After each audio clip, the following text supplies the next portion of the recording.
subscribe to our channel if you liked it. And also make sure that you click on the bell icon for more notifications like this. If you click on the bell icon, you will get all the notifications what we upload. And also please give this video a like, comment and share. Hello friends, this is Satya from Satya Trona's Creativity. In the previous sessions, we discussed about lexical analysis. In this session, we will be discussing about syntax analysis. So please stay tuned till the end of the video so that at the end of the video, you will be able to explain the syntax analysis concepts clearly. So let us get into the topic. Let us know what is syntax analyzer. A syntax analyzer is the parser. It takes the input from the lexical analyzer in the form of token streams and it generates the parse tree. Then what is the role of the syntax analyzer? It checks if the code is valid by the grammar and also helps you to make sure that each opening brace has a corresponding closing balance. Also check each declaration has a type and that type must be exist. We know that the lexical analyzer produces the token stream by using the regular expression and finite automata, whereas the syntax analyzer analyzes the syntactical structure of the given input. It checks if the given input is in the correct syntax of the programming language.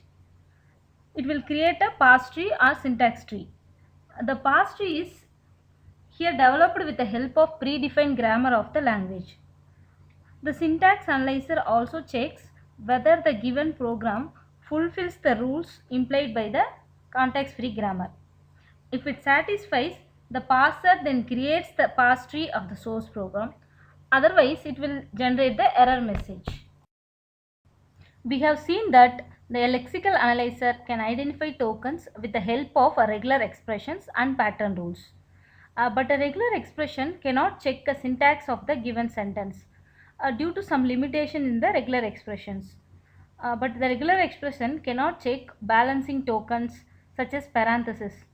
So therefore, we are moving to the context free grammar which is recognized by the push down automata. What is context free grammar? A context free grammar is a notation for describing the language. Generally, it has four tuples, that is V, summation, S, P, where V denotes a set of non-terminals or variables. Here non-terminals means it defines the set of strings that help define the language generated by the grammar. Next, summation. Summation is a set of terminals. Terminals are basic symbols from which strings are formed. Next, move on to the S. S is the start symbol. It denotes the that is from where the production begins. Here we are going to start the production from S. Then P. P is the set of productions, that is production rule. The productions of a grammar generally specify the manner in which the terminals and non-terminals can be combined to form a string. Each production consists of non-terminals and terminals. It has the non-terminals in the left side and the terminals in the right side of the production. Each production has the form V produces V union summation, the overall closure. The closure denotes the zero or more occurrence of the strings. This is the example of CFG, that is context free grammar. The example that we have taken here is 0 power n, 1 power n, or n is greater than or equal to 1. That is the condition here. There are two production rules. S produces 0 S1 and also produces epsilon. Epsilon means empty strings. There is nothing. There is no input there. S is the only variable here, and the terminals are 0 and 1. So let us check the string is generated in the language, that is 0, 0, 1, 1, that we are taken here. So let us do the derivation. The production rule is S produces 0 S1. So instead of S, in the right hand side, instead of S we are replacing S, instead of S we are replacing 0 S1 there.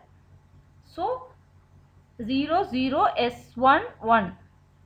In the next step, S also produces epsilon, that is in the production rule. So we are replacing S with epsilon.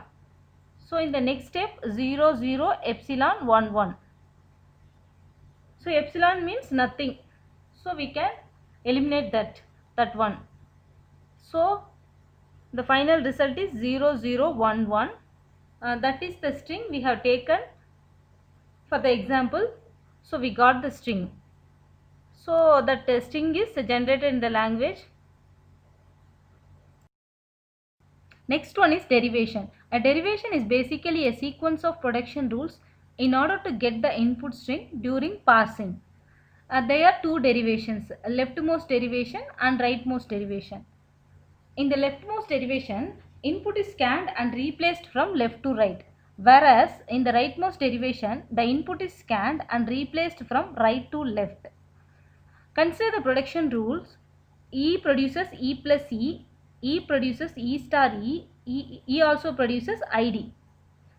Let us take the example input string ID plus ID star ID. Let me do the derivation now. E produces E star E.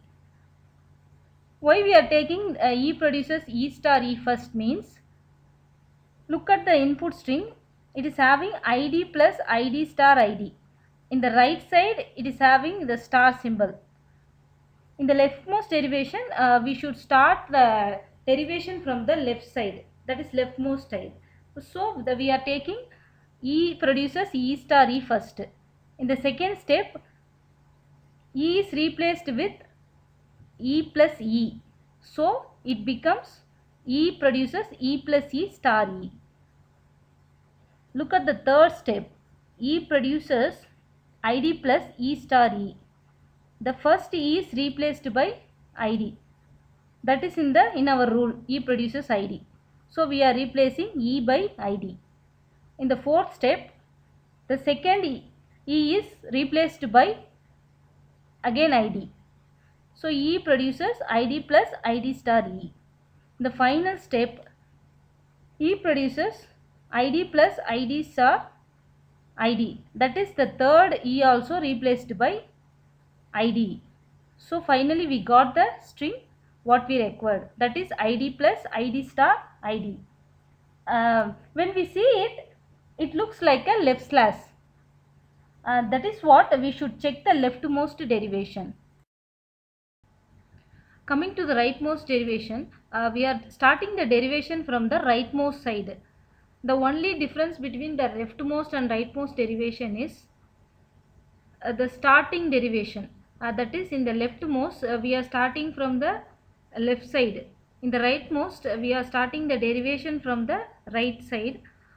In the rightmost derivation, it looks like a right slash. As I said that the syntax analyzer generates the parse tree. Generally the parse tree is a graphical depiction of a derivation. It is convenient to see how the strings are derived from the start symbol. Here the start symbol is the root of the parse tree. Here I am explaining how to construct the parse tree using the leftmost derivation step by step. In the first step, we are constructing the parse tree by constructing the left side of the node first. That is highlighted in the picture. In the next step, we are replacing the node E with ID.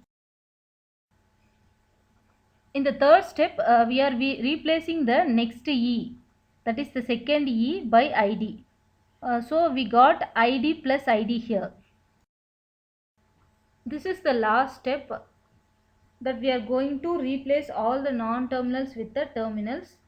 Look at the picture. In a pass tree, all the leaf nodes are terminals and all the interior nodes are non-terminals.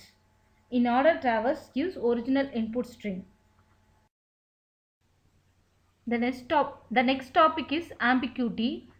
Ambiguity means it gives more than one pass tree for at least one string, whether it is left or right derivation.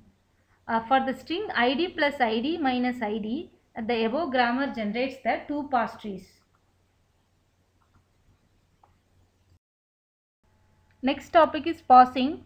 There are two types of parsing, top down and bottom up. In the next session, we will be discussing about the parsing techniques briefly. Thanks for watching. See you next time. Bye.